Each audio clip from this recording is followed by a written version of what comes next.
guys, I thought I would take today and show you my bridge circuit that I use to improve bridge flexibility. So when you're thinking about bridges, there's a lot more that you can do than just a bridge. You can stretch all of the parts of the body that are going to be part of your bridge, and by improving those individual parts, you'll find that your bridge gets a lot better. The other thing you'll notice is that if you tend to have a little bit of pain with your bridges, either that you're overdoing it or they're just a little bit too difficult for you, working these other more specialized, specific stretches is going to be better so that you can actually work on those pieces as to why your bridge is so much of a challenge. So what I suggest that you do is test out your bridge before and then after doing these stretches, and you'll really see the difference, and I expect for a lot of you it will make a big difference for you in your bridge.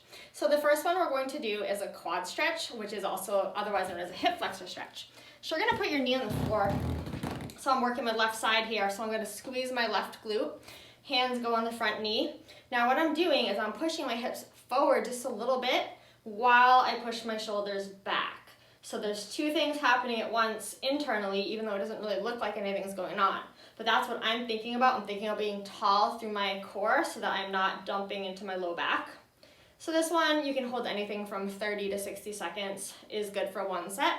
And like every stretch, you get a little bit more when you do more sets, but I tend to see better results with more sets, but not as long. So rather than doing 5 minutes of one stretch, do it in 5 sets of 1 minute, and that will probably work better for your flexibility improvements. So we'll switch sides. Now, you can do this with your foot on a chair behind you. When you do that, as I'm doing now, this is simulating that, my foot is flexed. Now, if I were to go against a wall, I would actually get more of a pointed foot, and that's going to deepen the stretch of your hip flexor. So just keep that in mind, that if you go up against a wall, it'll be a little bit deeper. And then if this is too much, you can always walk your front knee forward a bit so that you're not as compressed in there, because it is most important that your lower back pushes back. So if you're here, but your back is here, not good. We're really trying to get the hip back toward that heel. So I'm squeezing my glute. I'm making sure that my feet are on railroad tracks, not in one line. Okay, here, but actually it's hard to see from this angle, but I'm about 6 inches apart. So I'm going back to my hands, pushing on my knee there. Stretching up through the core and making sure that you're taking deep breaths.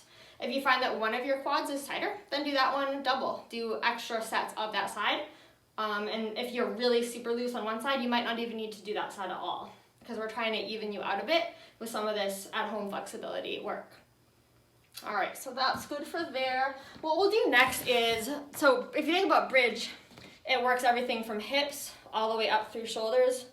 So basically you want to stretch some upper and some lower body to get the improvement of the bridge. So we'll be doing a tricep type stretch next, but it also gets upper back. So for that, you can put your elbows on a surface. A couch works great. You're going to take your fingertips and touch your own shoulders. And then you walk your hips back, and I'm in a tabletop position. I'm not way forward. So tabletop, I'm keeping my abs engaged so I'm not overly arching my back, and I'm pushing my armpits down. For this one, I like to count breaths, so I like to do 8 really deep breaths, thinking 360, front, back, and sides of my ribs. So it's hard to do when I'm talking, so I just stopped talking for a sec to show you guys. So I'll do a couple breaths for you here. You can see my body settling into the stretch as I breathe out. Spacing on the elbows about 6 inches, give or take, depending on your size and your flexibility level. But generally right out from shoulders. Mine are probably actually 8 inches apart. So something in that vicinity, just right in front of your shoulders, is good there. So next we'll do a tricep stretch. This is really, really key for your bridge. So for that, there's a couple different ways to do it. The one I like a lot is just a simple reach up, reach down my spine, and I'm grabbing my elbow and I'm pulling my elbow behind me. And there is another way that we can do this, is you can, if you have the flexibility, you can actually grab your fingers behind. And if you can't grab, you could always use a band to kind of bridge the gap. So you'd be holding a band in your 2 hands. I don't usually do that one just because I feel that I can get more force when I actually pull my elbow back. So I'm going up tall through my ribs, pulling my elbow behind my head. And generally upper body stretches are held a little bit shorter because the tissues on the upper body are not quite as strong, so they can usually get the relief the release needed with just the 20 to 30 second hold, and you have less of a risk of overstretching your ligaments and tendons up there. But then other side. But everyone's different, so you've got to find what works for you. I like to test it out. If 30 seconds does the job, great. If 60 seconds is what it takes, great. It's just you have to get to know your body and what it responds to best, because everybody's different, and a lot of the research is slightly conflicting on the benefits of stretching and how long to hold stuff. So you guys are experienced enough to listen to your bodies, so that's great. So I'm pulling my elbows back, taking care not to arch my back, so I'm tightening my abs. So that's your tricep. That will help the bridge tremendously. And next we're going to go to a standing psoas stretch. So there's a ton of ways to stretch your psoas, but this is one of my favorites. So you're going to go into a wider standing straddle. You put your hands on your knees, and then I'm just squatting down here, which this is more of an adductor, but for bridge work we're looking to get psoas. So we're going to actually twist and look over the shoulder. So I'm continuously pressing my knees as far as I can. I'm stretching long from my pubic bone all the way up to my head. So I'm not just kind of dumping down, I'm actually extending my body up as I push my hips down. And for this side, because I'm turning towards the right, I'm stretching my left psoas. That's a muscle that helps your hip open when you do your bridge. About 20 seconds there, just go right through the middle because we're not doing that as a focus today. Pushing my elbows apart, looking over in front of my left shoulder. So if I were to extend myself up, I would be over the shoulder, but the problem with that is it's not getting my psoas as much. So I'm really letting my hips sink down, but just making sure not to collapse through my belly button. I'm lifting up through that area. So that's your psoas one. And then we're going to go to one that's great for forearms. So people don't always think about forearms as being part of your bridge, but when you bend your fingers back, that's probably pretty tight for most people. Between our impact on our hands with gymnastics and also all the typing and texting and even just household stuff that we do, it gets really tight. So a nice way to stretch shoulders and forearms at the same time is what I call a prayer stretch. So for that, you're going behind your body, your fingertips are touching. You're starting to work your fingertips up your back. Now, I've worked on this so it's not too hard for me. My palms are pretty much touching. But a lot of people are going to be here when they're first working this, especially if you use wrist supports, tiger paws, any of that stuff. So what you're really trying to do here is just keep your body posture good, standing up nice and tall.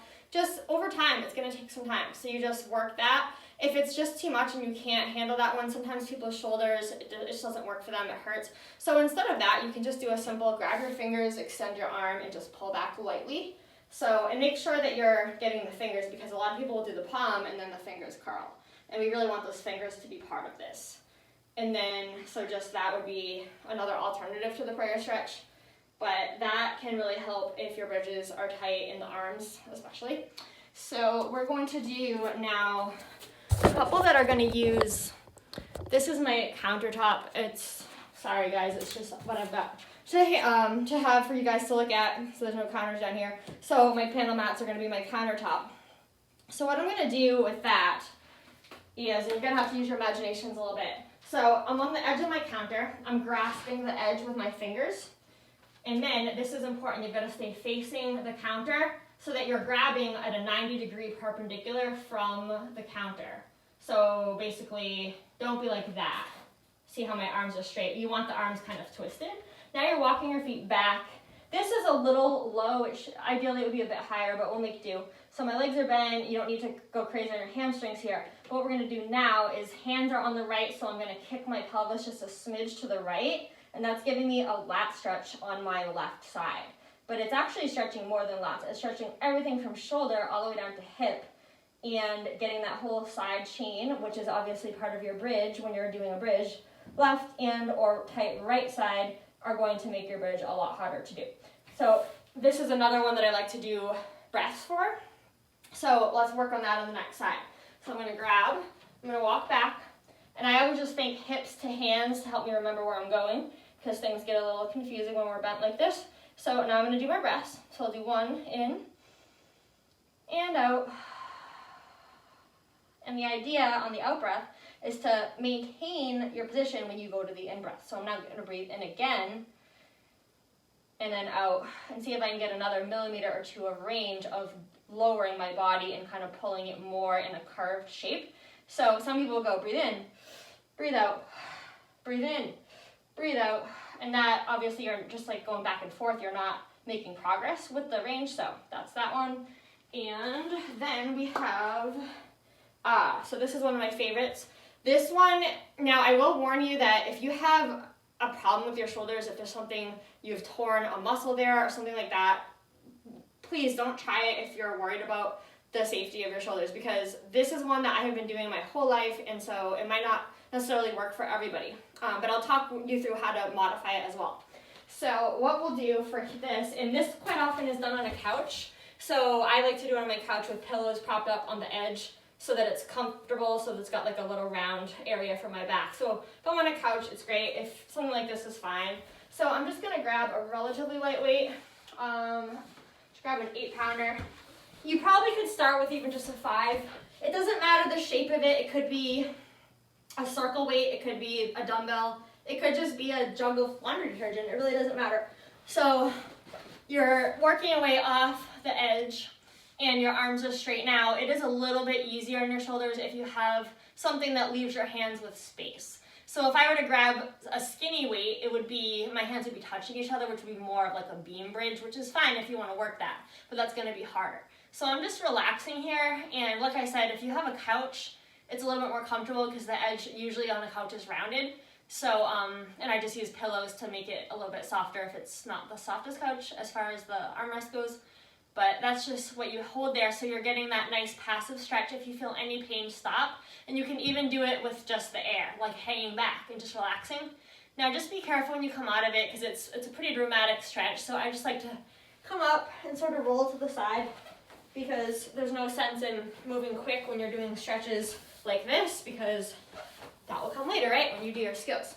So then the last one that I wanted to show you guys is going to be a thoracic opener. So we've got the roller. So when most people do bridges, they like to really dump into their lower back. So they're just, everything's lower back.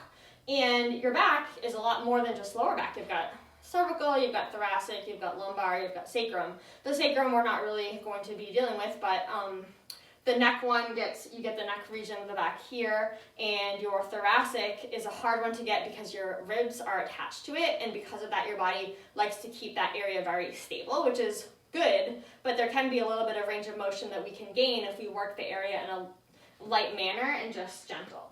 So we're going to take the foam roller, and you're going to put that right at the base of your thoracic spine, which is generally a little bit lower than your sports bra lands on your back.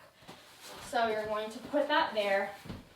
Your hands go behind your neck, and you're just letting your head arch back, keeping your lower abs tight so that your lower back doesn't arch. So my abs are basically neutral. Now I'm going to move forward a bit, and I'm going to do it again. Just kind of relax there for a second or two, and then move forward again. Once you get to near your neck, you're going to not be able to roll any further up, and then at that point you can start reversing down.